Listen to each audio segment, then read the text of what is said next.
dimanche 12 avril 2020, un dimanche ô combien sacré. Bonsoir à tous et très belle fête pascale. Un moment de dévotion malgré la particularité induite par les mesures barrières. La connexion avec Dieu, elle, ne saurait d'ailleurs être considérée comme détériorée. Nous allons profiter pour, ici à ETélé, poursuivre notre série d'émissions consacrée au chemin parcouru depuis 4 ans que Patrice Talon est à la Marina. Série démarrée, vous le savez bien, depuis lundi dernier. Ce soir, nous allons donner la parole aux divers acteurs, et personnalités, politiques ou non. Patrice Talon, après 4 ans au pouvoir, suivez ce qu'ils en disent. J'ai souvent entendu les partisans m'appeler Agbono.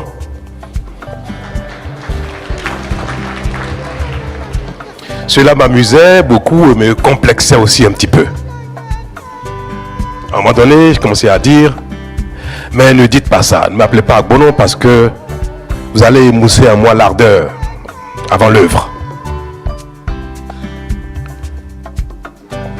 Puis, j'ai dit un jour, après je l'ai répété une fois, je vais vous le dire en fond. Non, masolom d'Agbono. Mina somi. Muna zo azomi. Muna ya zoko. Muna wa zode mina zomi yo. Nou fwede we aton ene. Wa zofo ya bono bonde yo. Pour moi, 4 ans, l'élément que je retiens, c'est la prospérité partagée que le gouvernement a su mettre en œuvre, qui a été une réussite. Vous savez, dans le passé, nos politiciens nous ont habitués à un certain nombre de faits où c'est la loi de Pareto, 20% s'agrugent des biens de l'État et ils vont dans leur village et ils distribuent aux 80% restants. Le chef de l'État a dit non. Dans les réformes, il a mis un thème sur cet état de choses. Et aujourd'hui, il y a la prospérité partagée. On en parle, mais beaucoup n'ont pas compris réellement ce que c'est. Quand le chef de l'État parlait de la prospérité partagée, c'est qu'au lieu de distribuer de l'argent dans nos villages, dans nos quartiers de ville, il peut faire utiliser des ressources pour réaliser des biens communs au service de tout le monde du public. Vous savez qu'aujourd'hui, près de 800 000 enfants dans près de 4 000 établissements ont un repas à chaud par jour. Ça, c'est de la prospérité partagée. Vous savez que près de 36 000 écoliers suivent gratuitement des cours d'initiation en informatique actuellement dans près de 160 écoles. Voilà ce qu'on appelle de la prospérité partagée. Et les ressources issues de ces formations reviennent des réformes. Nous avons aujourd'hui 16 000 jeunes au niveau de l'enseignement secondaire qui ont un contrat et 11 000 au niveau de l'enseignement primaire, je dirais aussi, qui ont un contrat. Mais ça, c'est de la prospérité partagée. Ils ont un revenu et ce revenu leur permet de s'occuper de leur petite famille. Nous avons aujourd'hui plusieurs de nos parents dans les villages qui ont bénéficié des aides de naissance gratuitement, sans débourser 5 francs CFA. Ça, c'est de la prospérité partagée. Nous avons également aujourd'hui nos centres de santé qui fonctionnent à plein temps. Aujourd'hui, les enfants font les 9 mois de cours. Ça, c'est de la prospérité partagée. On ne peut pas quantifier cette valeur. Quand vous donnez cela aux spécialistes, ils vont vous qualifier que cette valeur ajoutée qu'a apporté le gouvernement du fait qu'on a accès aux services publics de santé, aux écoles. Aujourd'hui, les grèves ont tout détruit. Il n'y a plus de grève. Et voilà le bénéfice que la population a. Et c'est ça la prospérité partagée. Aujourd'hui, je peux vous rassurer que 99% de la population, qui le veut ou pas, qui bénéficie de cette prospérité partagée. Parce que quand vous sortez de chez vous et que vous marchez sur plus de 123 km de route, c'est de la prospérité partagée. C'est des ressources qui ont réalisé ces routes. Avant, il y avait beaucoup d'accidents. En saison pluvieuse, c'est des problèmes. Impossible de circuler.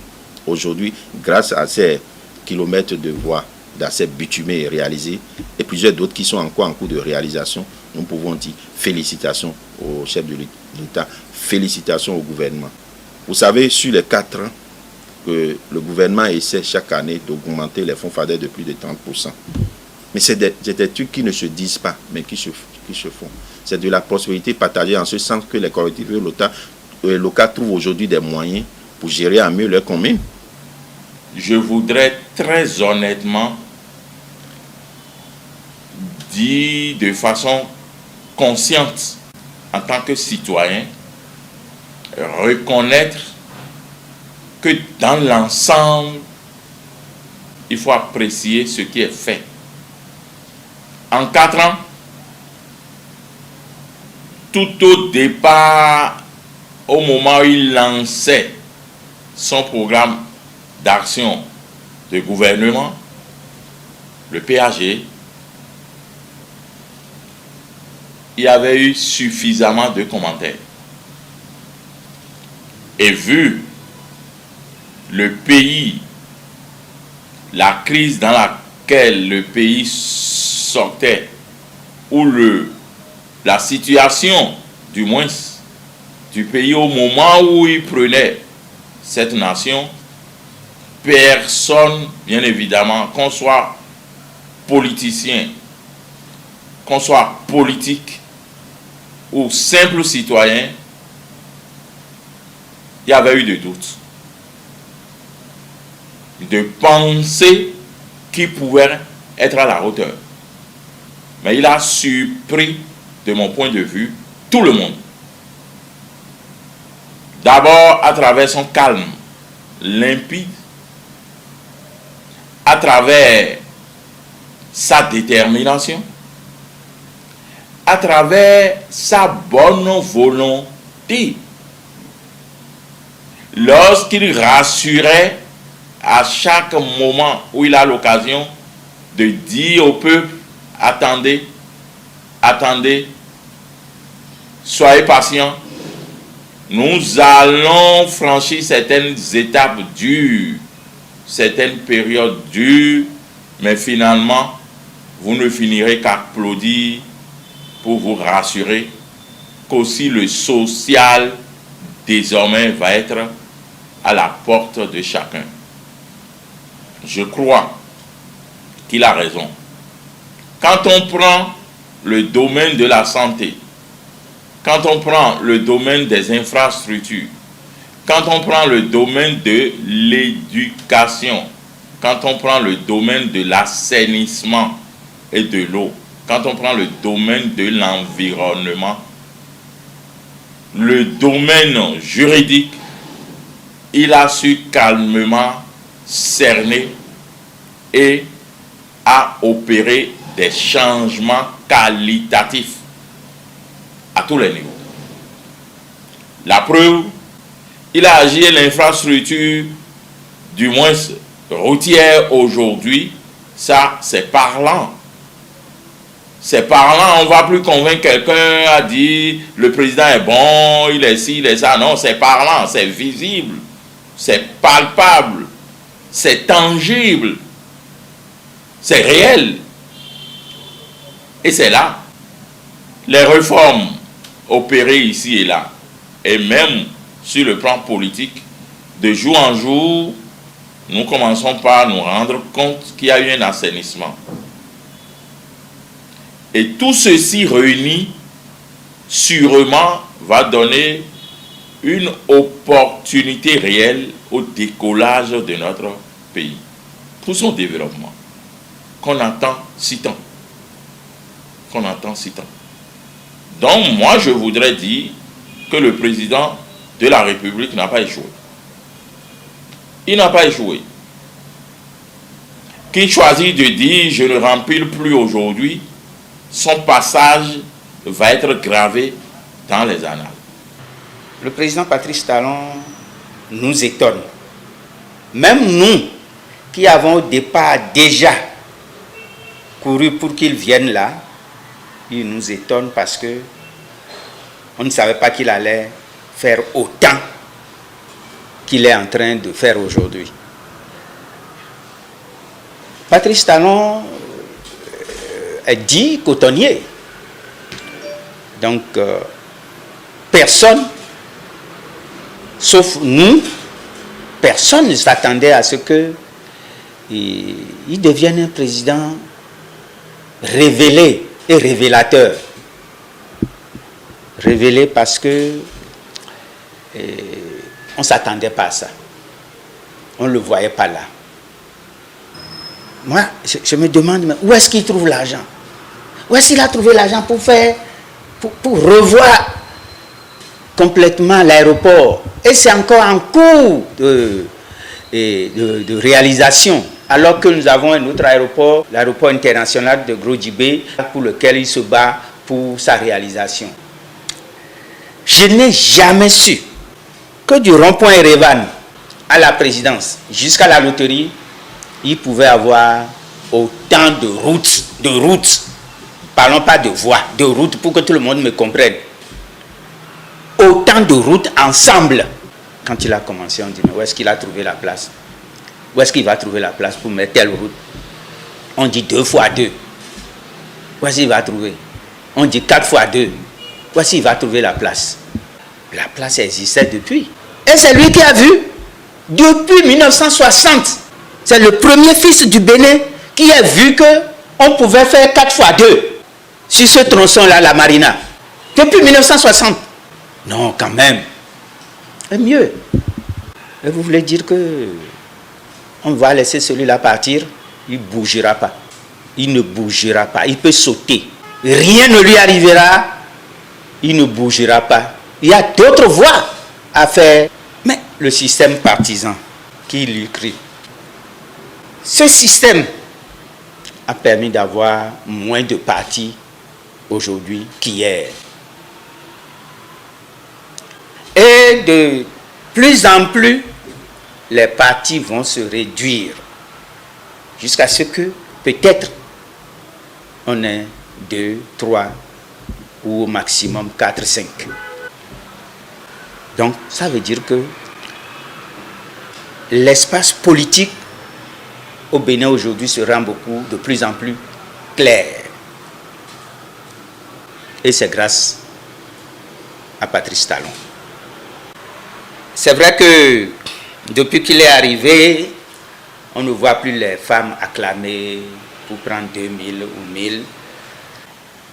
Ces femmes-là, à qui on donnait les 1000 francs, qui étaient contentes de recevoir les 1000 francs, non plus aujourd'hui 100 francs. Elles vont dire que ce président-là ne fait rien. Parce que faire quelque chose pour ces femmes-là, c'est leur donner de l'argent. Aujourd'hui, on n'en donne pas. Mais elles sont conscientes désormais, à travers les marchés, les routes, que mieux vaut ne pas prendre les 1000 francs et voir son pays se développer. Elles en sont conscientes. Parce que je travaille avec beaucoup de ces femmes-là. C'est un homme qui connaissait beaucoup plus le pays depuis Soglo, Patrice Talon. Connaissait déjà le Bénin, plus que tous ces présidents qui se sont succédés. Parce que ce qu'il est en train de faire aujourd'hui démontre ce que il était au courant de tous les problèmes de sous-développement de notre pays, le Bénin. Je dis, je le répète, Patrice Talon est une chance pour nous. Les Béninois, n'allons pas nous leurrer. Nous sommes un pays où l'argent facile circule. En cela, les réformes ont été dures pour nous. Il n'y a pas d'argent, il n'y a pas ceci, il n'y a pas cela. Mais quand nous voyons ce que l'homme fait, aujourd'hui, unanimement, tout le monde apprécie le travail fait pendant 4 ans. Le Bénin vit mieux, malgré les souffrances des réformes. Et on sait, chaque Béninois sait que demain sera meilleur. Et chaque Béninois sait aujourd'hui que on peut accompagner les réformes. Parce qu'ils savent que ce qui se fait, c'est pour notre bien collectif.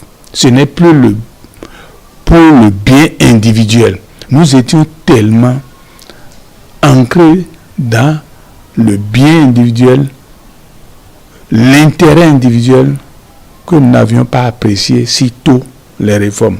Et quand nous avons fini par comprendre, nous apprécions à justice que ce qu'il est en train de faire, c'est pour la communauté, c'est pour notre survie collective, la lutte contre la corruption, la lutte contre l'impunité, la gabegie à la tête de l'État.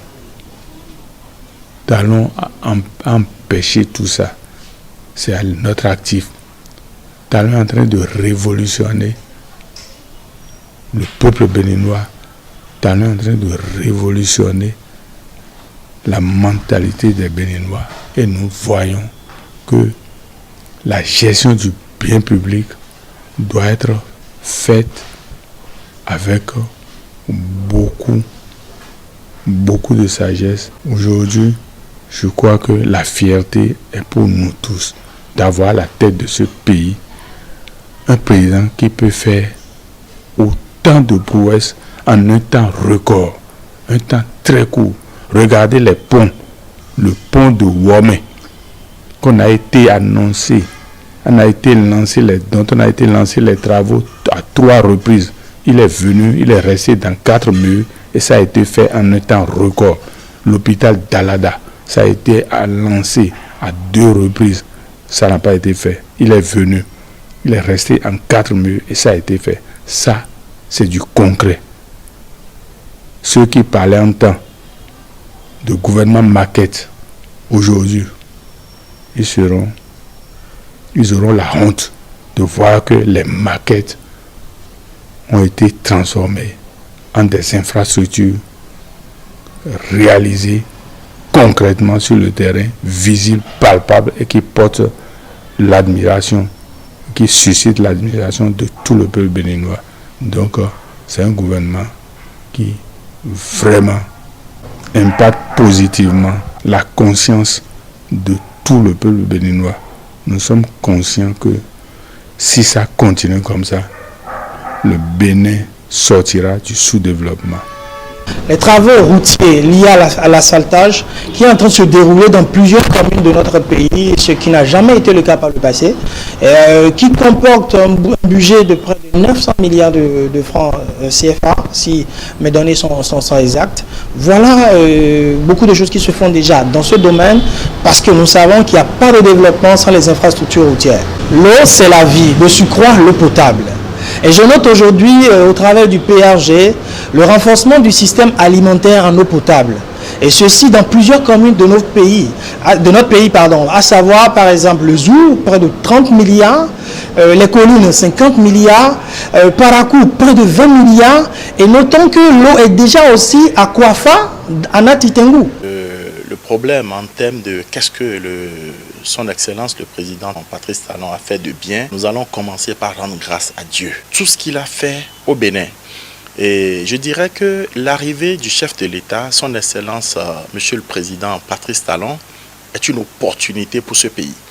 Parce que nous étions à un carrefour de notre histoire où il fallait un homme de foi, un homme déterminé, un homme de planification, un homme d'engagement, un homme décidé contre vents et marées à nous engager sur la voie du développement. Si vous vous souvenez très bien, notre pays était dans une forme de mécontentement social grave, où que ce soit dans le secteur de l'éducation, que ce soit dans le secteur de la santé, on assistait à des grèves à ne pas finir. Tout le temps, les agents de ces différents secteurs faisaient du débrayage. Ils abandonnaient les élèves, les écoliers, les étudiants. Ils abandonnaient les hôpitaux et nos parents mouraient. Mouraient malheureusement parce qu'il n'y avait personne pour venir à leur secours. Aujourd'hui, ce n'est plus le cas. Aujourd'hui, nous avons progressé, nous avons évolué. Des réformes ont été engagées. Et ce sont des réformes difficiles, mais salutaires pour le pays. Et ça fait qu'aujourd'hui, vous voyez, vous allez dans n'importe quelle structure sanitaire de ce pays, chaque chose est désormais à sa place. Et mieux, des hôpitaux de référence ont commencé à être construits. Et mieux, les plateaux techniques ont commencé à être améliorés. Et tout ça, c'est à l'actif du président Patrice Talon. Je vais aller un peu plus loin. Et ça, c'est tellement visible. Le secteur de la sécurité, il y a eu une réforme magnifique, mais qui au départ était incomprise.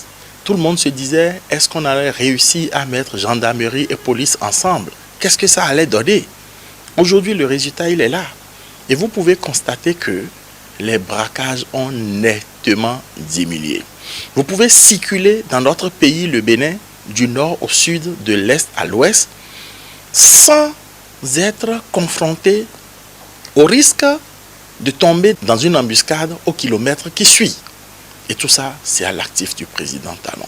Aujourd'hui, quand vous allez dans le secteur de la jeunesse, du sport, vous avez vu le nombre de stades qui est en train d'être construit dans toutes nos communes presque. Ces derniers jours, il y a eu un début de modernisation de nos marchés. Ce que nous avions appelé, en tout cas pour certains, pour les mauvaises langues, ce que les mauvaises langues avaient appelé des maquettes, je veux parler des rues asphaltées. Aujourd'hui, on a vu, les maquettes sont en train de devenir une réalité. Et le président Talon doit pouvoir le féliciter. Féliciter pourquoi? Vous savez, on n'a jamais eu un chef d'État qui a réussi, pendant son premier quinquennat, qui a réussi à mettre en œuvre véritablement son projet de société. On est à une phase aujourd'hui, on ne parlera pas du bilan du président Patrice Talon. On dira plutôt, quelle est l'attitude que le Béninois doit adopter dans les mois à venir? Et de mon point de vue, les Béninois doivent lui renouveler leur confiance. Et moi, je profite de votre micro pour nous inviter à lui demander, au nom de Dieu, de ne pas nous lâcher. Au nom de Dieu, qu'il se représente en 2021. C'est notre souhait le plus profond, qu'il ne nous abandonne pas. Parce qu'on a besoin que ce travail qu'il a débarré, on le poursuive ensemble avec lui. Sans langue de bois, dire que les réformes initiées par le président Patrice Talon au plan social, au plan économique et au plan politique sont en train, n'est-ce pas, de remettre le Bénin debout sur de bons rails et que ça conduit finalement petit à petit, dirais-je, le Bénin vers le cap de Bonne Espérance. Et il fallait, et tout le monde connaît les souffrances dans lesquelles se trouvait la nation ou les problèmes immédiats de notre nation. On était dans un pays où ce sont les individus qui étaient riches et le pays était pauvre. L'État était pauvre. Parce que les deniers publics n'étaient pas gérés avec beaucoup d'intérêt national. Et pour cela, l'État est pauvre et l'État ne pouvait pas subvenir à ce qu'on peut appeler le minimum vital en termes de fourniture de sécurité, en termes de fourniture d'énergie, en termes de fourniture de santé et en termes, n'est-ce pas, d'éducation et de formation et de fourniture d'emploi à la jeunesse. Alors nous le savons tous, ce n'est pas caché, ce n'est pas chercher à fasciner quelqu'un. C'était clair que pendant les gestions qui sont passées, nous étions en train de faire du placebo. Ce qu'on appelle le placebo, le mal est là, et on le laisse, et on essaie, n'est-ce pas, d'administrer des médicaments juste pour calmer le mal. Il fallait que tout le monde se mette au travail autant que le paysan pour produire de la richesse et que cette richesse soit mieux partagée. L'éducateur participe aussi à la création de la richesse parce que c'est l'enfant qui est éduqué, qui est bien formé, qui devient l'entrepreneur et qui devient également l'agent de la fonction publique qui doit travailler pour, n'est-ce pas, créer cette richesse. Alors, ceci étant, nous savons qu'au-delà des enseignants, même l'administration publique telle qu'elle fonctionnait avant, eh bien, ça ne pouvait pas augurer de bons présages. Ça ne pouvait pas permettre à notre pays de se mettre sur le cap du développement. Alors aujourd'hui, au moins, les réformes sociales ont permis de réglementer tout ça, de mettre tout le monde au travail, de dire à chacun, de faire connaître par chacun ses droits et les limites, n'est-ce pas, de ses droits. Au-delà de ça, créer la richesse. Et créer la richesse, cela veut dire tout simplement que si l'État est fort, l'État peut mieux s'occuper, n'est-ce pas, du social. Il faut donc renforcer les finances, n'est-ce pas, des femmes. Et là, on a ouvert les microfinances, on les a améliorées, on les a rendues numériques pour éviter, n'est-ce pas, les extirpations et pour éviter que l'argent ne serve pas plus à ceux qui sont dans les bureaux qu'à ceux qui viennent pour bénéficier de ces prêts-là. Donc, on a rendu ces prestations numériques. Donc, quand nous voyons ça, sécurité, infrastructure, développement personnel au niveau des femmes, autonomisation des femmes et renforcement, n'est-ce pas, de leur économie pour dire que le Bénin est en marche, auquel, finalement, le régime est en train d'ajouter, l'assurance santé. Ça veut dire que, chaque Béninois, qu'il soit, n'est-ce pas, de la campagne ou de la ville, peut bénéficier des premiers soins directement lorsqu'il a des soucis de santé. De mon point de vue, je pense que les 4 ans du mandat du président Patrice Talon et de son gouvernement est quand même globalement satisfaisant, aussi bien sur le plan politique, économique et social. En 4 ans de gestion, il y a quelque chose qui, moi, m'a fortement impressionné, c'est la restauration de l'autorité de l'État. Il y a quelques années en arrière, on avait assisté à une sorte de banalisation de l'autorité de l'État et qui se traduisait par une sorte d'insouciance au niveau même du sommet de l'État et qui se traduisait également au niveau du comportement du citoyen lambda. Je voudrais inviter le peuple béninois à soutenir le président Patrice Talon et son gouvernement pour la poursuite de son mandat. Un autre aspect qui me paraît important de souligner, c'est quand même les réformes au niveau de l'amélioration du climat d'affaires aussi. Aujourd'hui, vous pouvez créer votre entreprise depuis votre bureau. Donc, il y a la dématérialisation de l'administration publique et qui fait qu'aujourd'hui, nous gagnons en temps, en énergie et en productivité. Donc, vous pouvez créer votre entreprise directement en ligne. Vous pouvez payer vos tasses fiscales depuis votre bureau. En 4 ans, beaucoup de choses ont été faites. C'est vrai que on ne peut pas tout faire en 4 ans. Le Bénin ne peut pas se construire en 4 ans.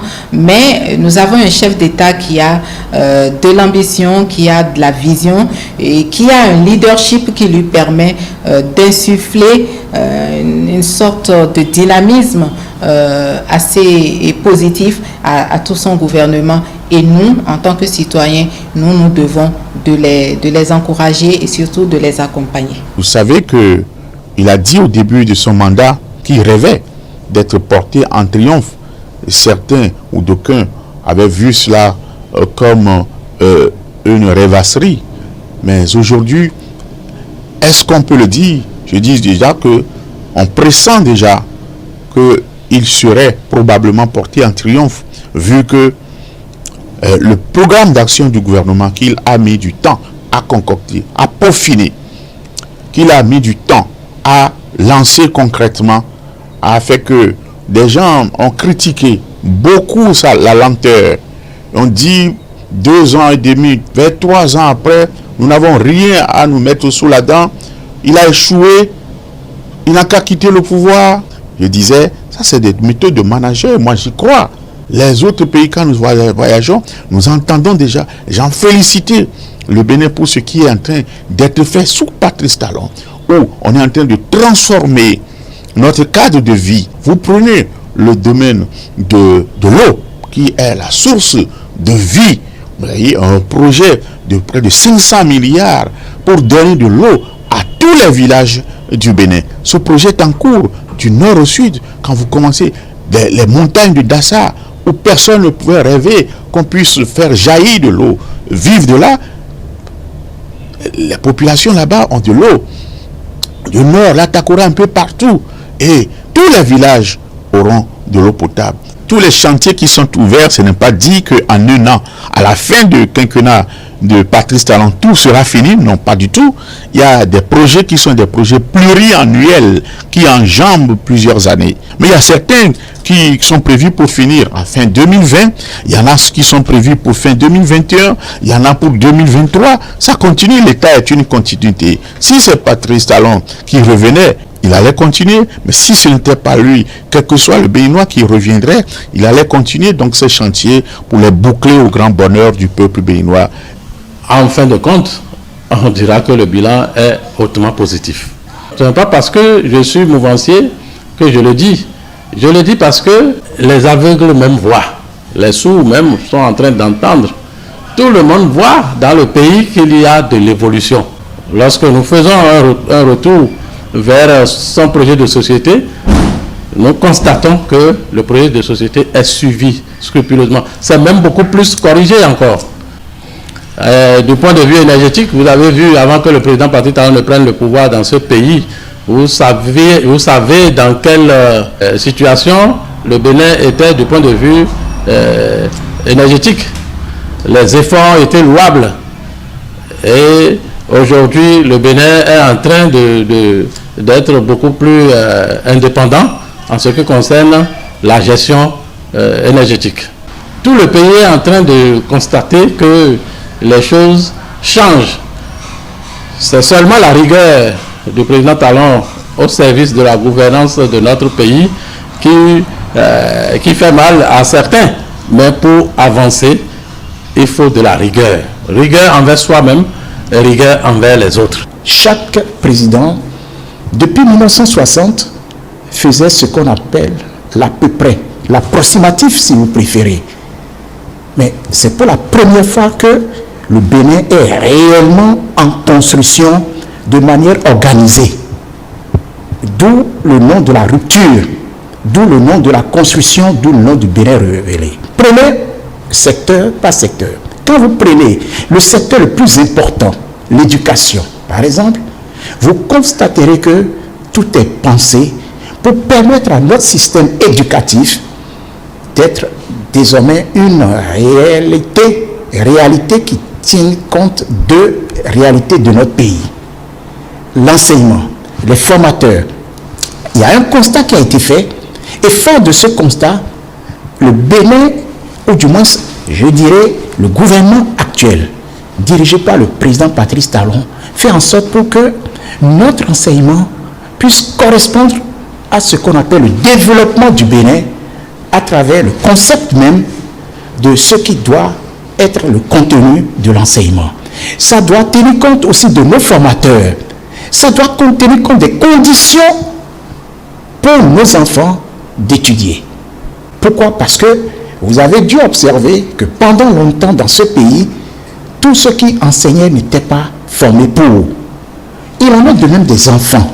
Il faut donner la chance à tous les enfants. D'où les cantines. 800 000 enfants sont impactés, 4 000 écoles sont dotées de la cantine.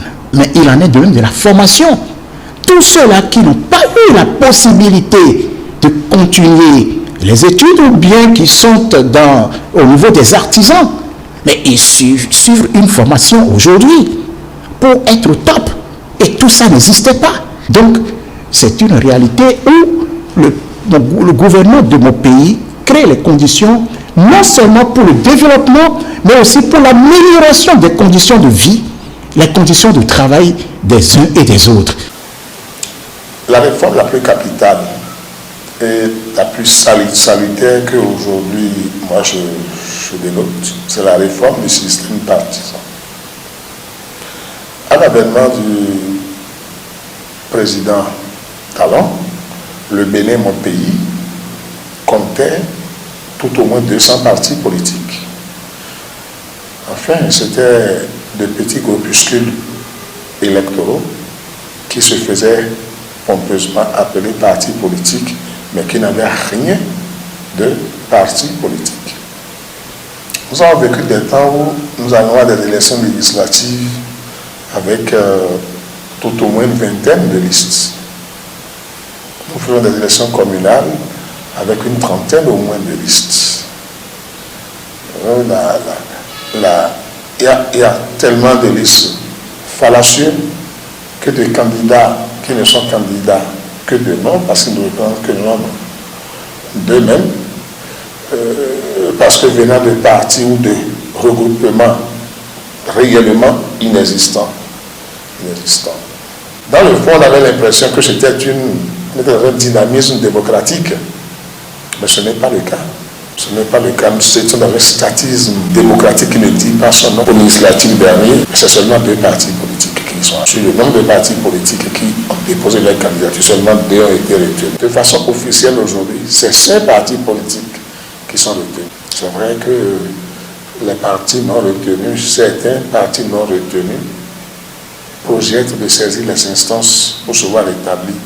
Mais 8 partis politiques ont réellement acté pour aller à ces élections-là, contrairement aux autres années où nous avons des kyrielles de partis politiques qui compliquent uniquement et inutilement l'établissement des bulletins de vote et la proclamation des résultats. Il y a des travaux qui sont en train d'être lancés et le gouvernement fait moins de bouquins pour des travaux. Et regardez la ville de Porto-Novo, aujourd'hui, si vous la traversez, je pense que vous êtes heureux d'avoir une capitale pareille. Tous ces chantiers sont des chantiers qui vont ouvrir ces régions-là au reste du pays et au plan international. Mais il y a parfois des chantiers qui commencent, qui traînent. Par exemple, Sabalou-Djougou. Il faut vraiment retrouver l'entreprise qui semble avoir abandonné le chantier qui est déjà exécuté à près de 2/3 déjà, parce que tout est tracé. On ne comprend pas pourquoi ça s'arrête. Vous savez, pour évaluer le président Talon, il faut toujours faire un retour en arrière et voir dans quelles conditions on lui a remis le pays. Quels sont les engagements qu'il avait pris au moment où il prenait le pays. Où en était le pays et où nous en sommes aujourd'hui. Nous étions loin de penser que quand on parlait d'asphaltage, c'est ces grands travaux-là. Je pense qu'on aime ou qu'on n'aime pas le président Talon, doit reconnaître que c'est une innovation et c'est une chose qui est très bien réussie et qui est en cours. Aujourd'hui, tout le monde a envie d'envoyer son enfant à l'école publique. L'enseignement est fait et l'école publique a pris le devant parce que l'école publique avait le meilleur professeur en général sur le plan national. Mais c'était les grèves, la pagaille, tout ce qu'on veut, le non-soutien à des enseignants, tout ça là faisait que le président de la République avait pris un pays dans lequel personne n'avait envie de voir son enfant à l'école publique. Quand vous allez à l'école publique, c'est comme si vous êtes un misérable. Mais aujourd'hui, la tendance change. Nous avons tous envie de retourner nos enfants à l'école publique parce que le résultat, il est bon là-bas. Moi, j'étais en tout cas loin de penser qu'on pouvait réaliser tout ça là en 5 ans. Avant, quand on nous dit qu'on a un accord avec les Américains, avec quelqu'un, on dansait. Mais aujourd'hui, je pense que ça passe même inaperçu. Et c'est ça ce que j'appelle du patriotisme. Faire et ne pas chercher sa propre publicité. On a des commissariats aujourd'hui dans tous les arrondissements du Bénin. Et c'est des gens qui vont et viennent sans être harcelés. On sait que c'est des éleveurs, ils ont leur coucou souvent pour couper des branches, des feuilles pour les animaux.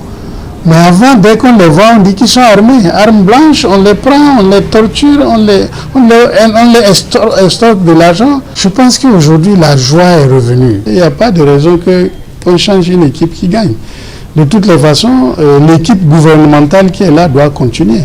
Qu'il insiste ou qu'il même s'il refuse, il faut insister et lui montrer le bien fondé de ce que continuer devrait être pour le pays. C'est dans l'intérêt du pays. Nous ne parlons pas dans l'intérêt des personnes.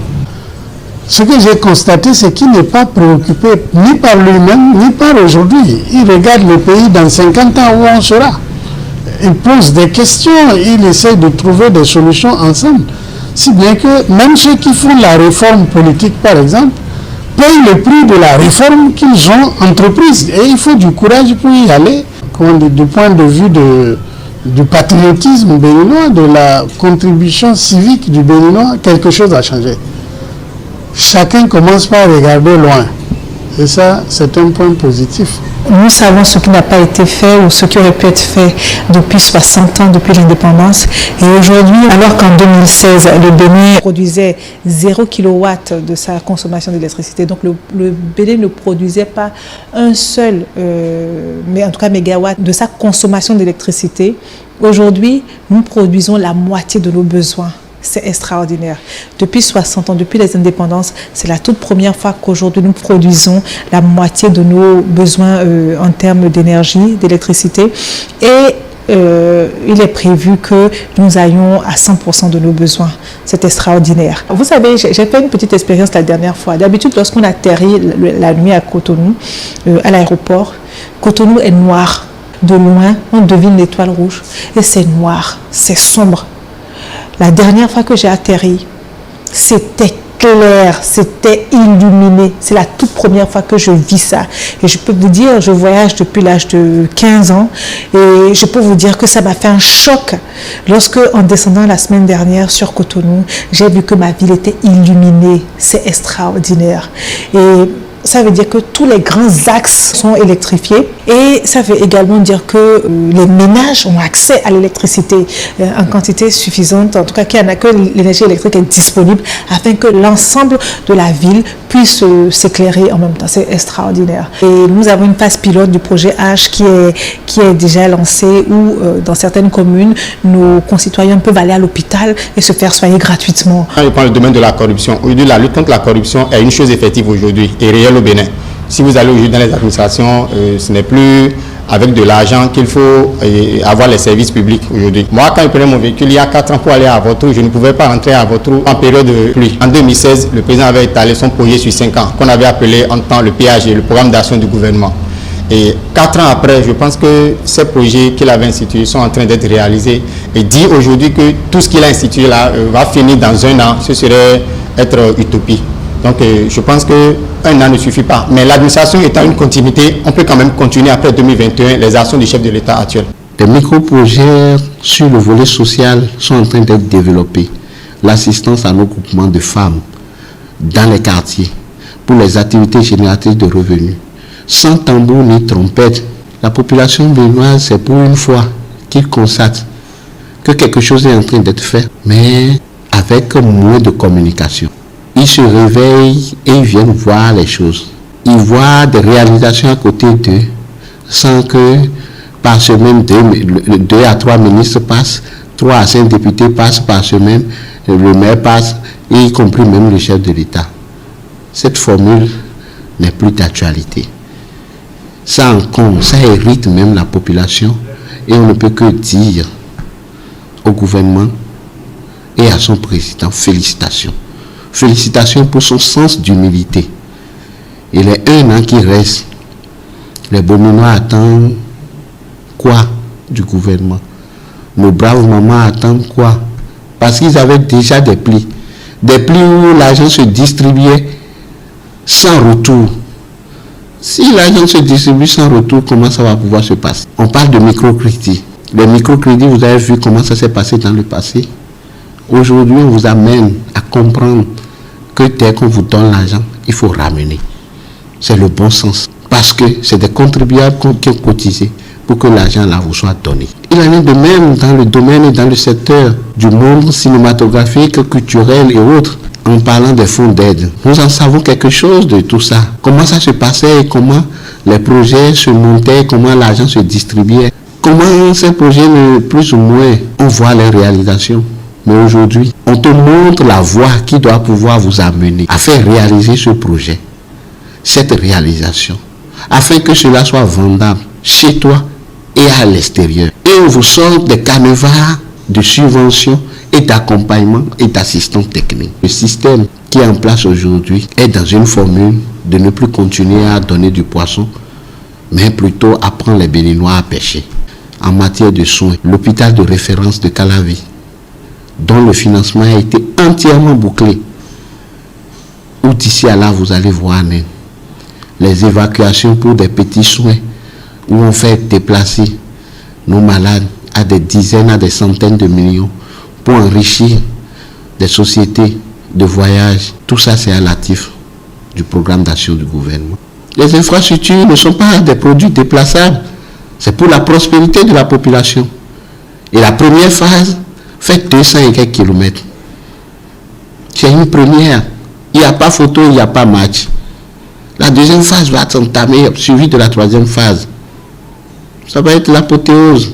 En 2015-2016, nous avions des coupures intermittentes et qui faisaient que notre pays n'était pas viable, que ce soit sur le plan de l'électricité, de l'eau et de l'Internet. Et je pense qu'à ce niveau, le défi a été relevé. Puisque aujourd'hui, nous avons l'énergie, Maria Greta 2 a été construit. Nous avons des programmes du MCA qui continuent. Au niveau des villages, nous avons la Berme qui travaille énormément pour éclairer les villages. Et dans le domaine de l'eau, il y a des programmes, de multiples programmes de forage, d'adduction en eau et autres.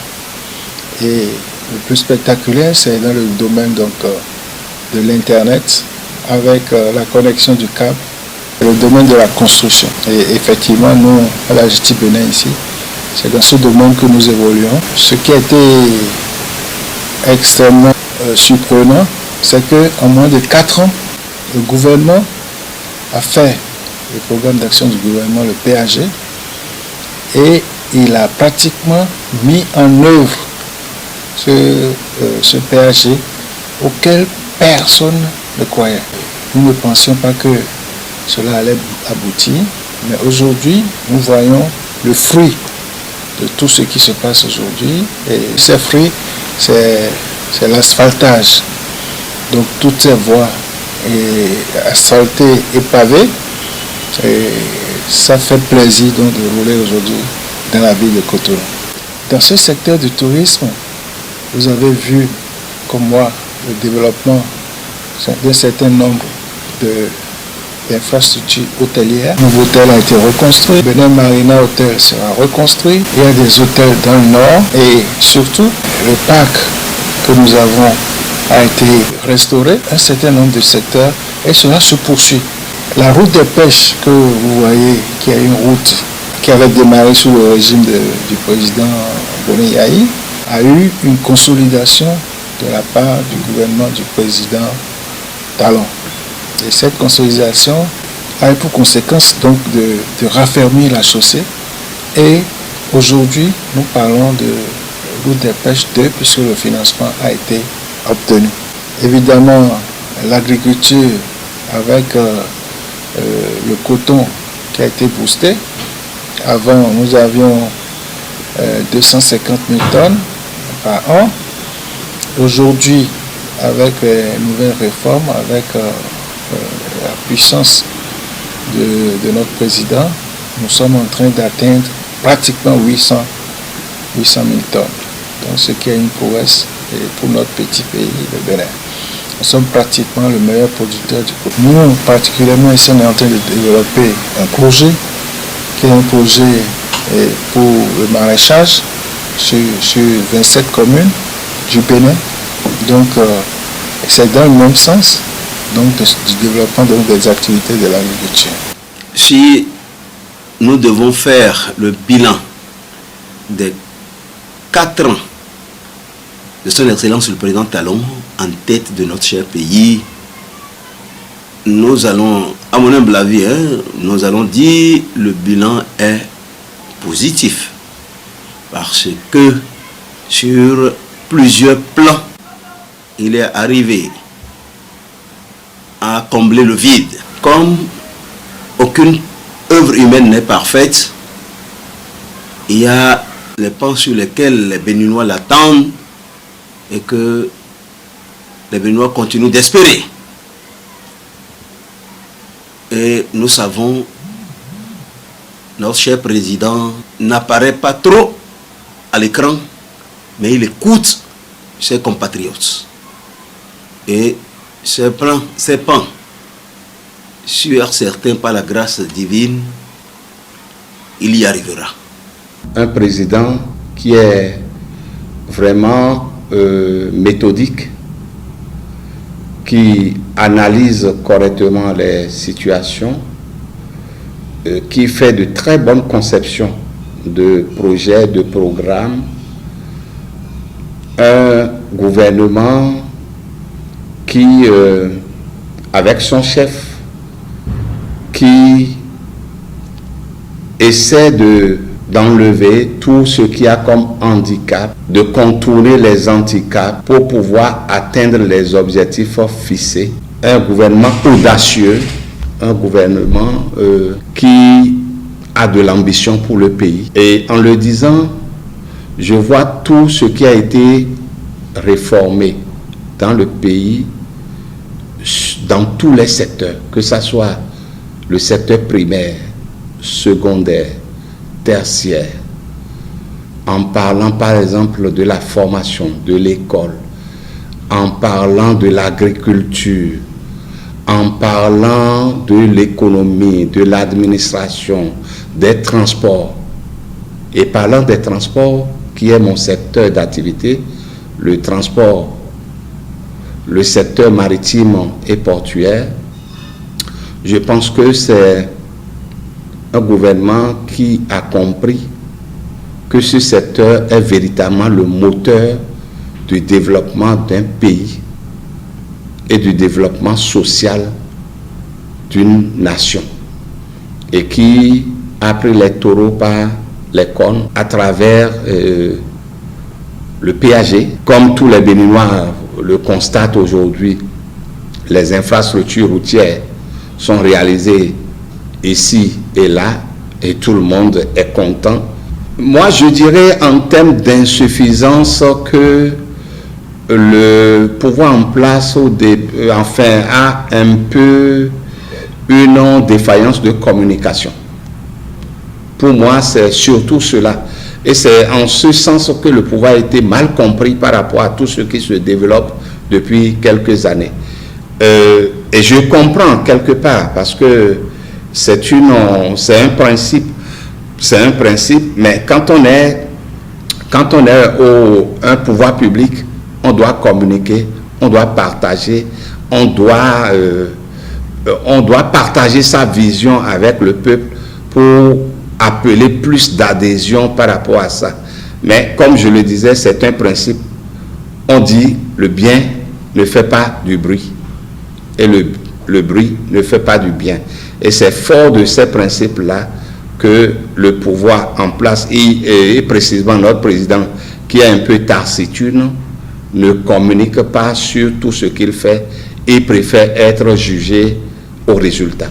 Et je constate que nous avons affaire à un pouvoir qui est plus développeur que politicien. Le président Talon, c'est quelqu'un, pour ne pas abuser, c'est un envoyé de Dieu. C'est un envoyé de Dieu, et bien vrai, c'est les prophètes qui sont les envoyés de Dieu. Néanmoins, il y a des gens qui sont en train de faire les choses, et si tu analyses seul, tu dois savoir que celui-là, il est guidé. Il est guidé par Dieu, et c'est quelqu'un qui ne fait pas des choses sans réfléchir. Il réfléchit beaucoup avant d'agir. Et si quelqu'un me dit qu'il y aura des vents qui seront goudronnés à Cotonou, Porte-Novo, à Calavi, je ne peux pas croire, parce que je suis âgé et j'ai vu beaucoup de gouvernants. Cela ne veut pas dire que les autres gouvernants ont démérité. Mais ce que lui est en train de faire, c'est du miracle. C'est du miracle. Et que je demande à toute la population de prier pour celui-là. Prier pour que le bon Dieu lui donne la force. Nous devons savoir que celui-là, il n'est pas venu chercher de l'argent. Il est venu nous aider. Même si on dit 2 mandats, je crois que c'est peu pour lui.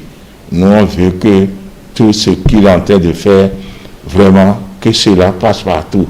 Que la soie soit pas à Cotonou seul, à Porte-Novo, à Calavi seul, à Parakou seul. Les autres communes doivent en bénéficier. Ça, je suis sûr. Donc, patience à tout le monde.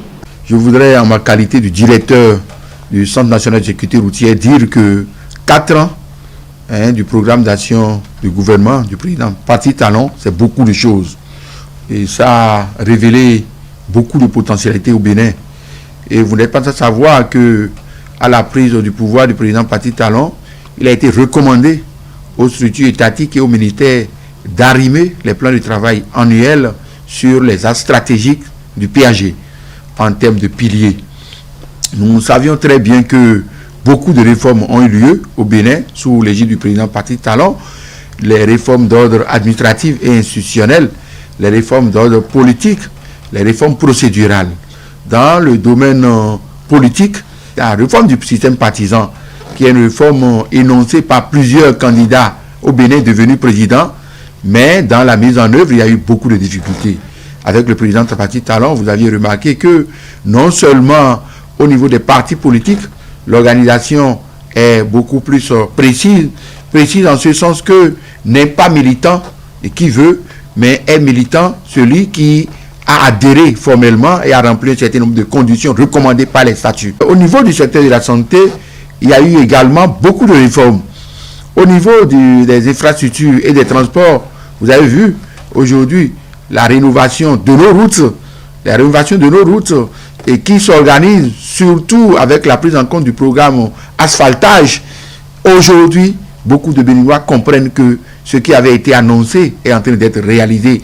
Au niveau du Centre national de sécurité routière, il y a beaucoup de décrets en termes d'abord et d'orientation et pour pouvoir permettre à l'Assemblée nationale de ratifier non seulement la charte africaine pour la sécurité routière, mais également les deux conventions phares qui sont les conventions de Vienne sur la signalisation routière, les conventions de Vienne sur la circulation routière de 1968. Depuis 1968, le Bénin n'a pas fait ça. C'est sous l'égide du président Patrice Talon que nous avions ces trois documents phares qui sont des documents qui encadrent la sécurité routière dans tout le monde.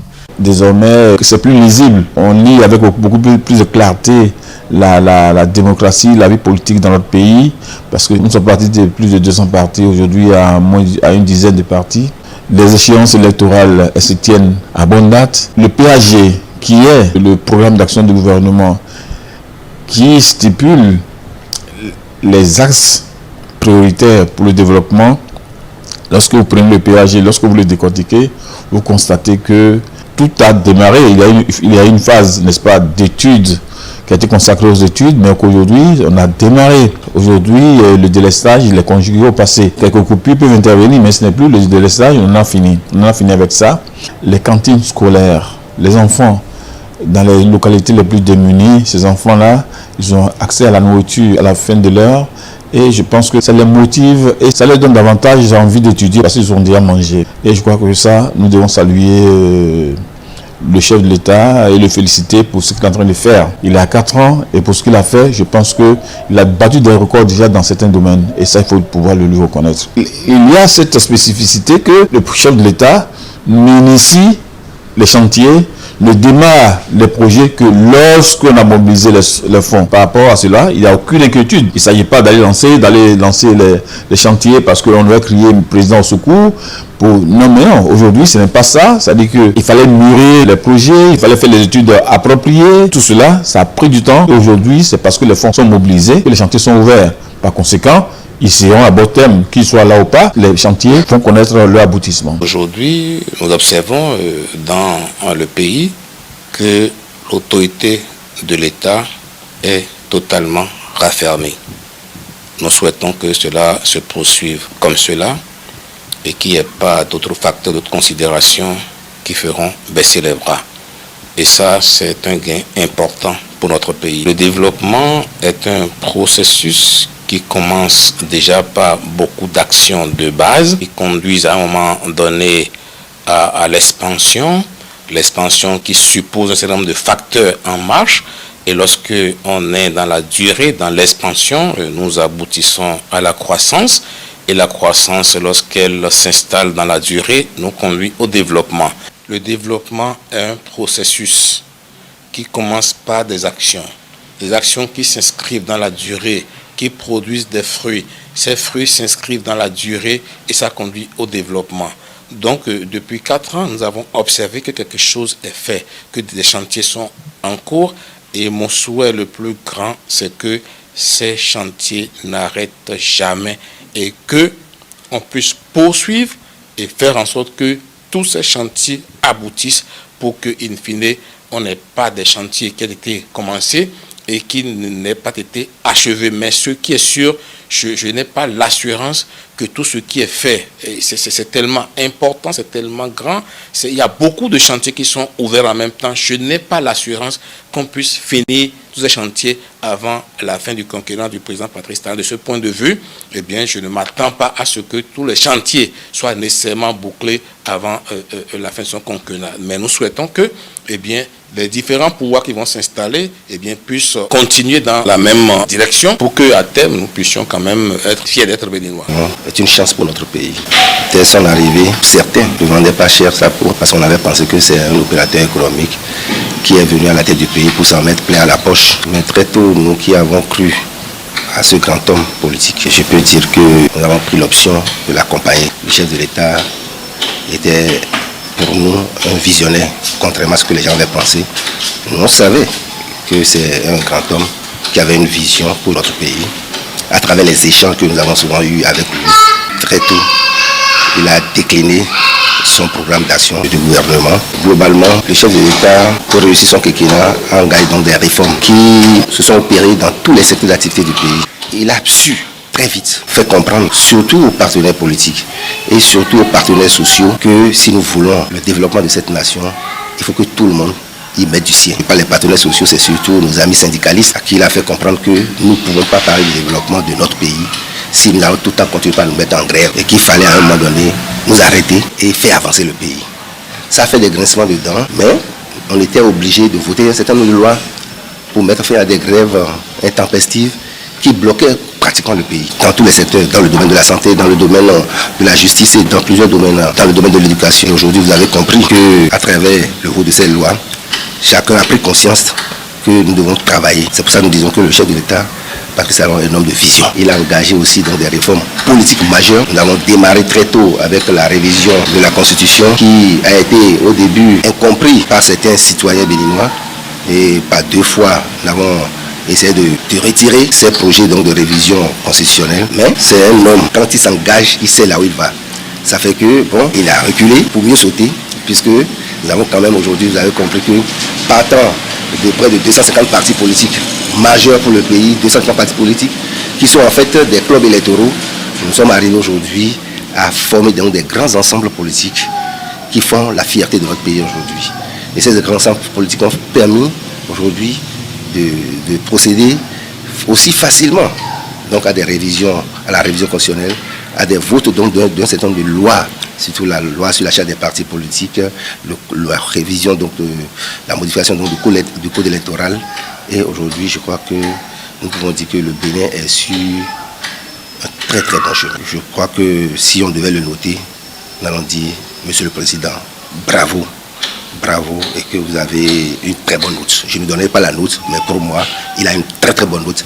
En tant qu'enseignant, je le dis en tant qu'enseignant. C'est clair qu'au bout de 5 ans, on ne peut pas finir tous les grands travaux routiers qu'il a engagés. Vous savez qu'aujourd'hui, tout le Bénin, du nord au sud, est en chantier. Ce ne sont pas des chantiers qui vont terminer tout de suite, puisque c'est des travaux qui vont durer un certain nombre d'années. Nous sommes au terme donc, de son premier quinquennat et il est clair que le peuple béninois va le redemander encore un second quinquennat. Et il va faire les 10 ans pour terminer tous ces grands travaux. La majeure partie du projet de société du candidat Patrice Talon a été mise en œuvre sous forme de programme d'action du gouvernement, dont la majeure partie des actes reposent sur les réformes qui étaient indispensables à la stabilisation de notre pays dans tous les secteurs socio-économiques et politiques.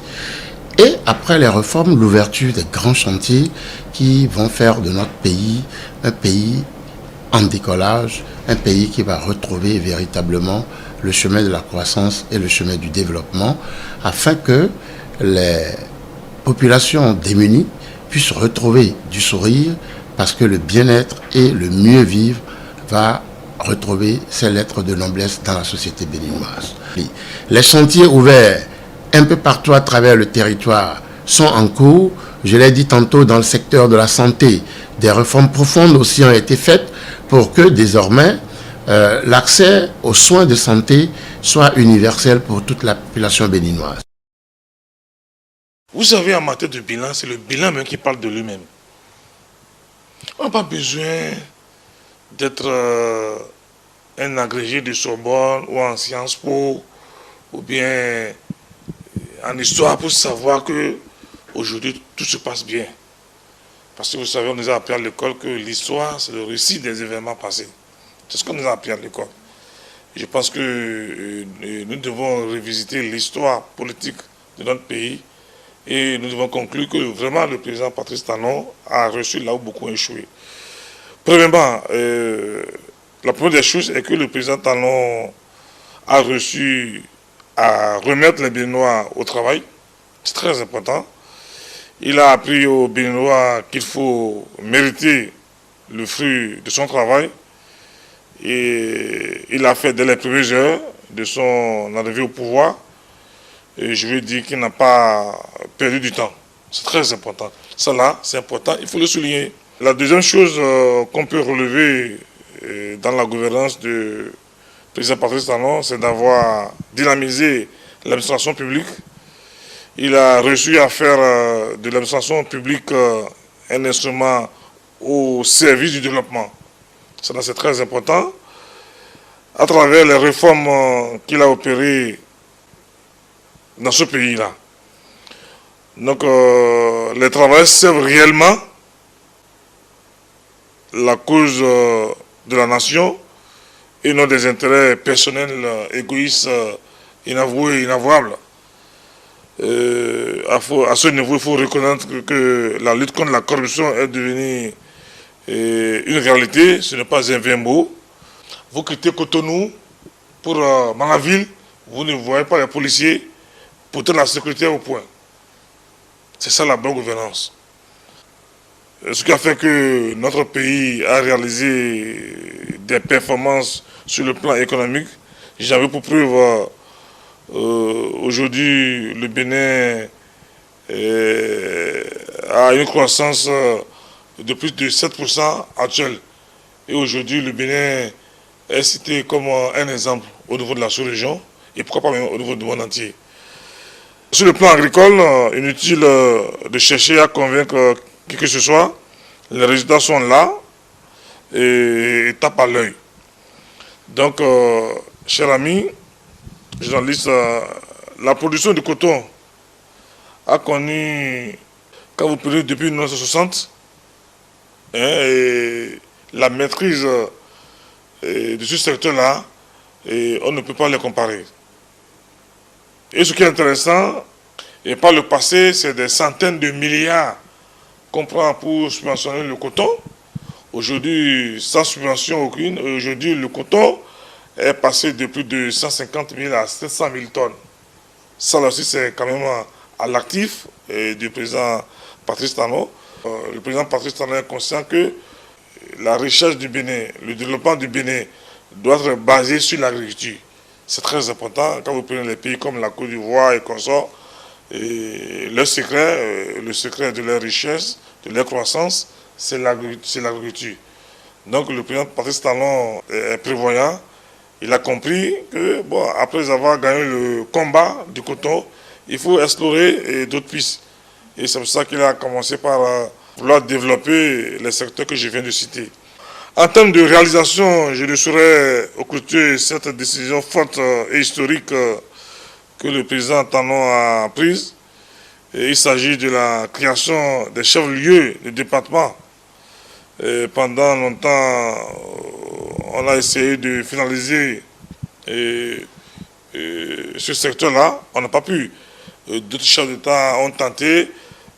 À cause du populisme, ils ont toujours laissé de côté ça. Mais lui, en moins de 6 mois, aujourd'hui, il a non seulement créé les 12 départements, il a nommé aussi les préfets. Donc, il a pu quand même rapprocher l'administration de l'administré. C'est très important. Ça, là, c'est aussi à l'actif du président Patrice Talon. C'est très important parce que les affaires sont mieux gérées au niveau déconcentré. Donc, je pense que quand même, ça là, il faut le reconnaître. Et même si parfois on est contre un adversaire politique, l'honnêteté intellectuelle voudrait quand même parfois qu'on reconnaisse les mérites de son adversaire. C'est sur la vitalité de la démocratie. Et je pense que dans une démocratie plurielle, et je pense qu'il faut quand même avoir l'humilité de reconnaître, chers amis journalistes, observer un peu pour le projet asphaltage. Aujourd'hui, vous allez dans tout le Bénin. Ça, c'est le génie créateur personnel du président Patrice Talon. Vous allez aujourd'hui dans tout le Bénin, du nord au sud, à l'est, à l'ouest, tout le Bénin est en chantier. Le principe de l'équilibre interrégional est respecté. Donc, il n'y a plus un investissement déséquilibré. On ne dit pas, bon, tel chef d'État de telle région, il faut d'abord mettre le paquet. Non. C'est-à-dire tout le Bénin est en chantier. Moi, je suis allé dans Tengou la fois passée, j'étais émerveillé.